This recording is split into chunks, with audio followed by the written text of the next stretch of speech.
প্রতারক চক্রের মাধ্যমে আমরা বুঝতে পারি নাই 6,50,000 টাকা কন্ট্রাক্ট হয় সেনাবাহিনীতে চাকরি দেবে। দূরে বাদ করার পরে মেজর সোহেল নামে সে আমার ফোন দেয় বলে তুমি কি বাদ করছো? বললাম জি বাদ করছি। তোমার চাকরি কনফার্ম হবে, তোমার টাকা লাগবে 12 লাখ। সরকারি চাকরি পাবার লোভে প্রতারক চক্রের খপ্পরে পড়ে সর্বস্ব হারিয়েছে বেশ কয়েকটি পরিবার। সম্প্রতি রাজধানী ও সাভারে অভিযান চালিয়ে এই প্রতারক চক্রের মূল হোতা সহ 6 জনকে গ্রেপ্তার করেছে র‍্যাব 4। ভুক্তভোগী সোহেল রানা জানান, তার ছোট ভাই আনসার ব্যাটালিয়নের প্রাথমিক বাছাই থেকে বাদ পড়লে প্রতারক চক্রের এক সদস্য নিজেকে সেনাবাহিনীর মেজর পরিচয় দিয়ে যোগাযোগ করেন। পরে ঢাকার এক হোটেলে ভুক্তভোগীর সঙ্গে দেখা করে প্রতারক সোহেল রানা ও তার সহযোগী তৈয়বুর রহমান। তারা সেনাবাহিনীর উচ্চপদস্থ কর্মকর্তার পরিচয় দিয়ে আনসারের চাকরির আশ্বাস দেয় এবং পরে হাতিয়ে নেয় 12 লক্ষ টাকা। এমন আরো 2 জন ভুক্তভোগী কথা বলেন কালের কণ্ঠের সাথে। চুয়াডাঙ্গা থেকে প্রতারক চক্রের মাধ্যমে আমরা বুঝতে পারি নাই 6,50,000 টাকা কন্ট্রাক্ট হয় সেনাবাহিনীতে চাকরি দেবে। গত রাত্রে ঢাকাতে নিয়ে এসে 30,000 টাকা নেয়। 30,000 টাকা নিয়ে মেডিকেল করাই। মেডিকেল শেষে আজকে ভোরে চিটাগাঙে মাঠ ছিল, সেখানে মাঠ কমপ্লিট করার পরে বাকি টাকাটা তারা নিবে।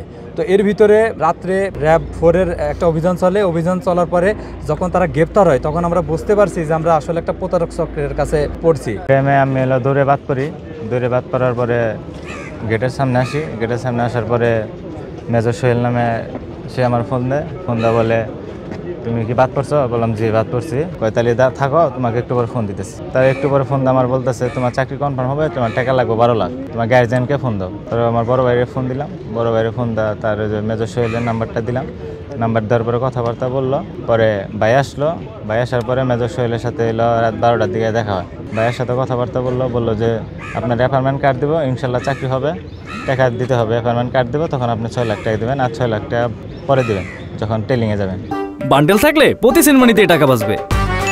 বিকাশ সেনমানি বান্ডেল কিনে জিতুন প্রতি লেনদেনে। আবার ফোন দিচ্ছে 3টার দিকে, অ্যাপয়েন্টমেন্ট কার্ড যখন দেবে তখন 3টার দিকে ফোন দা চান্দরা আবার নিল।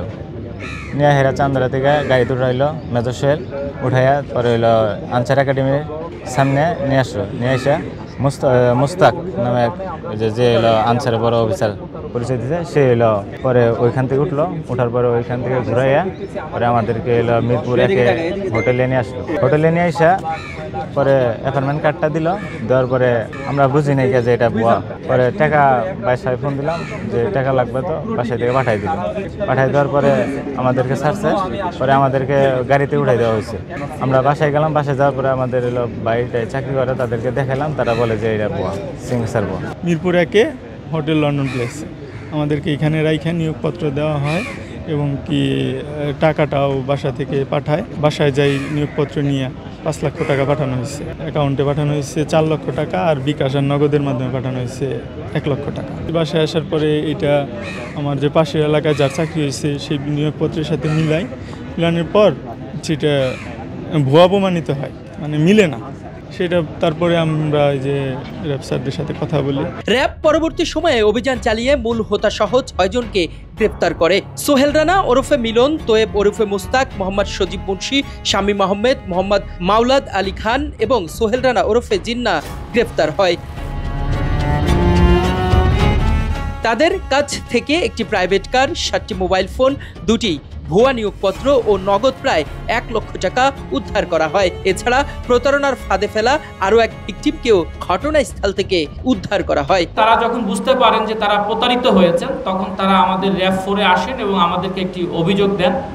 এই অভিযোগটি পাওয়ার সাথে সাথে আমরা র‍্যাব 4-এর সম্মানিত সিও স্যারের নির্দেশে আমরা এই সংঘবদ্ধ এই প্রতারক চক্রকে শনাক্ত এবং ধরার জন্য চেষ্টা চালাই এবং পরবর্তীতে তথ্য প্রযুক্তির সহায়তায় আমরা এই প্রতারক চক্রের 6 সদস্যকে ঢাকা এবং সাভারে অভিযান চালিয়ে আমরা গ্রেপ্তার করতে সক্ষম হই এবং তাদের কাছ থেকে আমরা প্রতারণার কাজে ব্যবহৃত একটি প্রাইভেট কার, কিছু নগদ টাকা, অনেকগুলো মোবাইল, 7টি মোবাইল এবং বিভিন্ন বাহিনীতে নিয়োগের যে ভুয়া নিয়োগপত্র, সেনাবাহিনী, আনসার, পুলিশ, বিজিবি, এই ভুয়া নিয়োগপত্রগুলো তাদের কাছ থেকে আমরা জব্দ করি। তাদের মোবাইলেও আমরা অনেক স্পর্শকাতর এবং এরকম বিভিন্ন বাহিনীর ভুয়া নিয়োগপত্র তথ্য প্রমাণ আমরা পাই।